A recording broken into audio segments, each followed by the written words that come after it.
역으로 작가들의 삶의 패턴이 일정하지 않죠.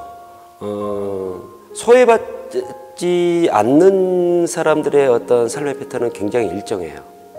그리고 소외받는 사람들의 어떤 그 삶 자체는, 삶이나 공간은 일정치 않아요. 일정하지 않는 부분에서 오는 그런 여러 가지 스토리들이 굉장히 재미있는 스토리들이 많아요.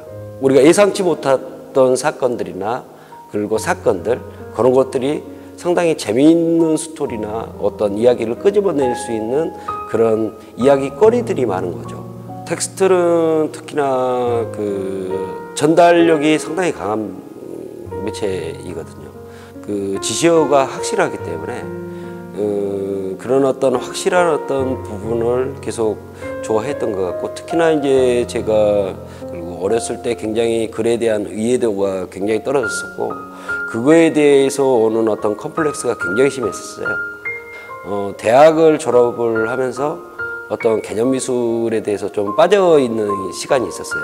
개념 미술이라고 하면 관념적인 미술이라고 하겠고, 텍스트를 그 최대한 배제를 하고 텍스트나 어떠한 컨셉추얼한 컨셉을 가지고 이렇게 작업을 지속을 해 나가는 거거든요. 개념 미술의 매료가 됐던 부분도 큰 작용을 했고, 사회 현상의 시스템이나 그런 것이 다분히 홍보성, 그리고 홍보성이면서도 귀감이 되는 어떤 그 문장에 대해서 제 삶과 연결해서 계속 비트는 작업을 해왔어요. 우등도의 고 조기정 선생님의 어떤 여러 가지 자료들을 좀 오랜 시간을 거쳐서 다 훑어본 상황에서 예술가들이 삶은 시대는 다 틀리지만 그 고민 지점이나 어떤 늘 생각하고 있는 지점들은 거의 비슷한 맥락 속에 있구나.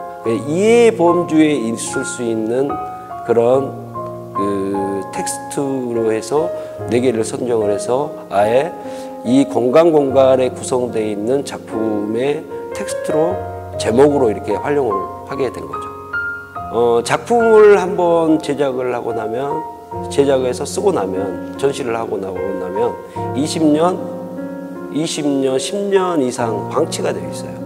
그게 어떤 나의 어떤 컴플렉스적인 성향과 비슷하지 않냐.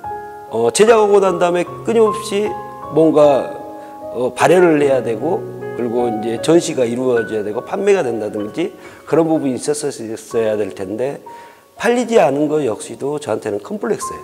사실상 사람은 굉장히 많은 것들을 쌓아두고 있는데 그것을 그 활용을 하는 것은 굉장히 일순간이구나 라는 생각이 들었어요.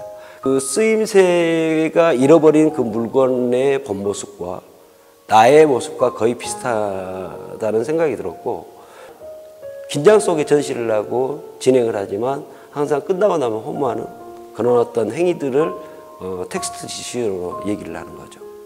이 공간이 주는 어떤 그 압도감, 그리고 또한 이 기물들이 방치되어 있는 어마어마한 양의 기물들이 주는 어떤 사이즈, 그리고 그 수량, 그리고 또한 작품을 보면서 느껴지는 것들, 다양한 분야의 문화예술인들과의 교류를 보면서 그 예술가가 어떠해야 하는가라는 것들, 그리고 어른이라는 게 무엇인가, 어떻게 돼야 어른이 되는가, 그런 어떤 부분에 대해서 좀 개인적으로 느끼게 된 부분이 크고요. 작품을 대하기 전에 마음가짐은 무엇인가, 삶에 수행을 한다는 생각을 좀 들었었어요. 그러면서 제가 작품에 임할 때 어떠해야 되는가라는 것들에 대해서 상당히 많은 것을 좀 느끼게 해준 이 3년인 것 같습니다. 삶의 형태나 지배 구조라고 생각을 해요. 그 아파트라는 어떤 공간 안에 집단적으로 살고는 있지만 상당히 단절적인 구조이죠. 그리고 이 구조 자체가 수평적인 구조는 아니에요. 그러니까 이게 수직적인 구조라는 거죠. 사람들의 어떤 삶의 방식이나 패턴이 상당히 많이 바뀐다고 생각을 해요. 그러니까 마을 개념에서 아파트 공동체로 바뀌어버린 거죠. 근데 묘하게도 마을 공동체는 수평적인 구조이면서도 서로가 어떤 소통할 수 있는, 서로가 이해를 하고 소통을 할 수 있는 어떤 하나의 그 평행적인 어떤 구조라고 하면 상하관계를 계속 따지려고 하고 높음과 낮음을 계속 따지려고 하는 것 같아요. 주거 구조에서 오는 알게 모르게 큰 영향을 미치는 것 같고, 자기 가족들이 함께 모두 모여 살았다고 하면 지금은 단일 가족으로 이제 살게 되는 어떤 구조들, 그런 것들이 오는 어떤 소통의 구조들, 그게 주거 공간의 문제와 그런 어떤 구조적인 문제가 상당히 크다고 생각을 해요. 알게 모르게 영향을 많이 끼치는 거죠. 이 무등도요의 공간을 어떠한 공간과 외국의 어떠한 공간과 아니면 광주의 어떠한 공간과 미지움과 아니면 그런 어떤 그 연결하고 싶다는 어떤 상상을 굉장히 많이 했었어요. 미술가는 무등도요의 사물이나 어떤 정신성을 그대로 구현을 하는 공간으로서 보여주고, 또 CCTV 카메라는 하종미술관과 무등도요를 시각적으로 연결시키는 매초로서 활용이 된 거고, 그리고 무등도요는 그 공간을 재조명하는 형태의 작업으로 새 형식으로, 큰 줄기로는 새 형식으로 그 구성을 한 겁니다. 그 역할에서 CCTV는 가장 중요한 시각적 매체인 거죠. 제 개인적인 컴플렉스부터 작업을 시작을 했기 때문에 특히나 개인적인 생각을 굉장히 많이 주입을 하는 편이고, 이게 해악일 수도 있고 굉장히 부정적인 부분일 수도 있거든요. 작품이 무거워지려고 하지는 않는데 자꾸 가면 갈수록 무거워져요. 지금은 사실상 제 작업이 상당히 정적이거든요. 무거운 것보다는 조금 동적이라고 해야 되나? 그런 작업들이 앞으로 어떻게 할 수 있을까라는 것들을 좀 고민 중에 있어요, 지금. 일반 시민들이 볼 수 없는 자료들이 굉장히 많을 거예요. 삼전시실에 보면 자세히 보면 이거는 거의 문화재급 수준의 어떤 편들이에요. 청자를 재현하고 복원을 할 당시에 이 편들을 전국에 찾아다니면 수집을 하는 거죠.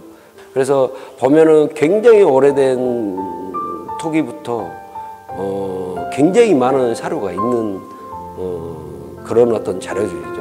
CCTV로 볼 수 있는 어떤 무등도요의 실제 공간을 가보실 수가 있는 거죠. 그 공간은 50년의 어떤 청자복원의 산실이 그대로 녹아 있는 곳이에요. 그때 묻은 세월의 흔적들이 그대로 담겨 있는 거고요. 84년도에 영산가이라는 드라마인데 실제 조기정 선생의 그 삶과 실제 지금 현재 무등도요를 배경으로 해가지고 촬영한 드라마입니다.